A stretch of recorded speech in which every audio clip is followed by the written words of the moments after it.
Thank you. Hello, my name is Naama Levy. You have all seen that horrifying video of me on that darkest day. On October 7th, 2023, at the age of 19, I was kidnapped. Violently dragged from a black Jeep, wounded, terrified, bleeding, and helpless. Paraded in front of a hateful, raging mob with the terrifying sounds of gunfire and cheering all around me. That was only the first day in hell. The first of 477 long, excruciating days. Days that turned to months, months that became more than a year. Periods with no food or water.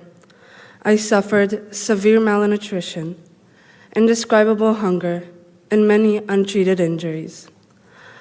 I was kept in unbearable sanitary conditions with the constant fear that each moment could be my last.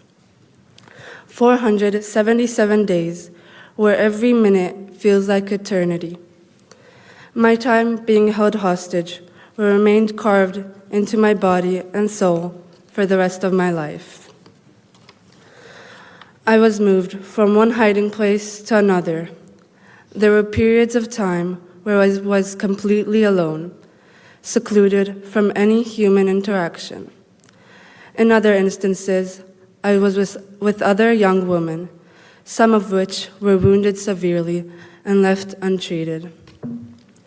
One of the most frightening memories was when I was forced to run from house to house with my two captors. Terrified and under fire, I could hear the gunshots and bullets whistling past my ears.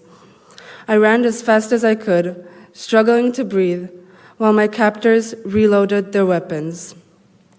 I was held for days in that same makeshift hiding place with them.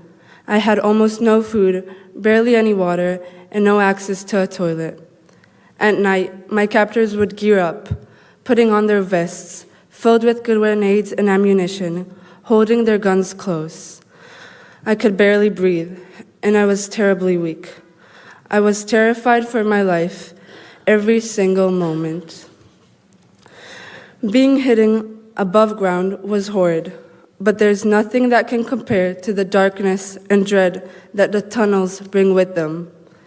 The same tunnels where far too many innocent people are still being held at this very moment.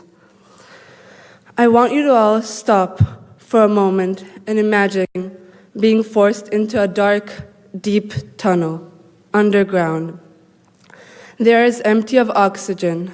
It feels impossible to take a deep breath, and each time you try to, you choke from the lack of air. You're led to a mattress soaked with humidity. The smell of mold is everywhere, and it seeps deep into your lungs.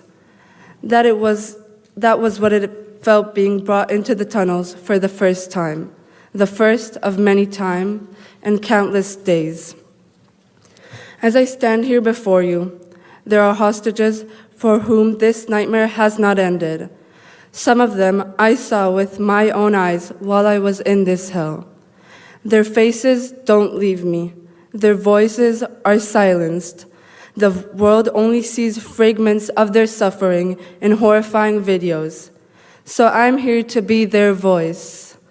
8 months have passed since I was freed from that hell, but knowing that right now, every moment of each new day I experience, there are still so many people like me, like you, who are barely surviving through this torture is unbearable.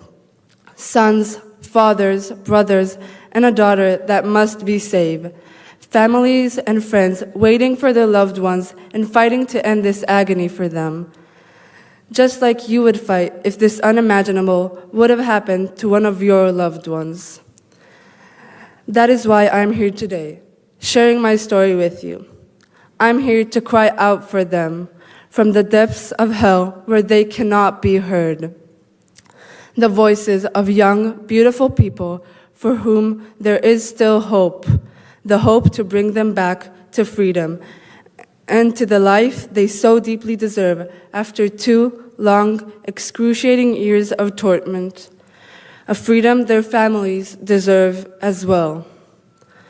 I was released after 477 days thanks to an agreement reached through negotiations. The hardest times mentally during my captivity were the periods where there was no news at all about negotiations. When you realize everything is stuck, hope starts to fade away, and all you can do is pray and try to hold on to your sanity, waiting for the talks to begin again and for freedom to feel possible once more. Each of you here today, are individuals whose life are dedicated to diplomacy, for free will and fighting solutions. I implore you, there is no greater crisis to work towards ending this unbearable situation for the hostages. Diplomacy and an agreement brought me back. That same diplomacy must bring back all the people who can still be saved. The living for rehabilitation and the deceased for dignified burial. It is in your hands to shape the world we live in and the world we leave for my generations and the generations to come. So please act. Find a solution immediately. Save these innocent lives, for when you do, it is as if you have saved the entire world. Bring them all home, now.